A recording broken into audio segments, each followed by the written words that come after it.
Голема благодарност што ми ја дадовте довербата и што ја поддржавте мојата визија за да живееме во поубаво, во модерно, во европско Скопје. И Скопје да го трансформираме во чист, зелен, убав, модерен град, град на среќни луѓе. 4 години подоцна, Скопје ниту е модерен, ниту зелен, ниту убав, а граѓаните наместо среќни денес се исправени пред предизвик како да се спасат од сериозни заразни болести. Имавме случај со каснување на дете, можно каснување од глодар. Болестите кои што се следат во Институтот за јавно здравје и кои што се најчесто се јавуваат, тоа се цревните заразни заболувања кои што можат да настанат поради оваа ситуација. Победата на Данила Арсовска беше предвесник за големи промени во централната власт.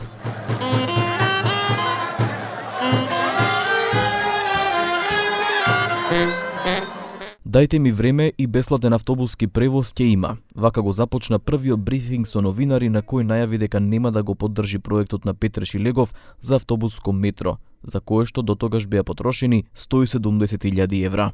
Новата година за новата градоначалничка значеше и заштеда. За новогодишно китање на градот Скопје без фискални импликации по градот. Па така градот до последните денови остана без новогодишна атмосфера, но со надеж за Луна парк. Повеќе од деценија, скоро 2 децении на немање на Луна парк за скопјани, сметам дека заслужуваат новите генерации кои што доаѓаат да имаат она детство и она младост која што сме имале ние кога сме биле деца. Помина и првите 82 дена, бројот што ја означува адресата на град Скопје. Сите сакаме да живееме во убав модерен град, во Скопје кој ќе се трансформира од досегашното сивило и ќе добие нов лик. Скопјани и денеска продолжуваат да сонуваат. Сонуваат и денеска, например, да се вратат повторно во срцето на скопската култура, символот на истрајноста и сплотеноста на градот, да се вратат во универзална, родена од урнатините на катастрофалниот земјотрес. Универзална сала ќе има, да. Не само што нема, туку и тоа што го имаше изгоре во пожар, па градоначалничката се скара со архитектите. Медениот месец со незините поддржувачи траеше помалку од 1 година.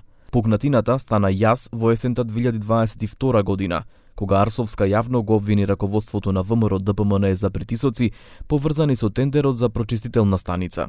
Како до вчера бев најдобриот градоначалник на Скопје, а од која би го фатив директорчето со рачето во медот, сега одеднаш нечинам. Која лажете, која маптате со документи и ви се тресе рачето и ви трепери гласот.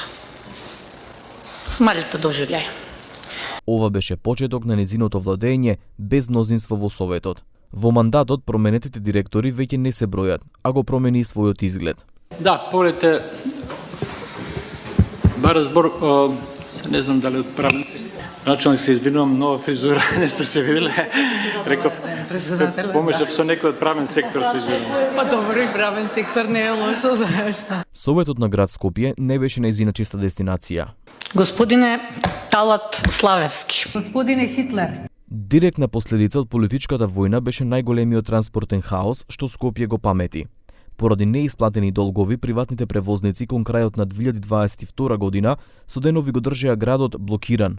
Граѓаните останаа без превоз, а ветените 250 нови автобуси никогаш не пристигнаа.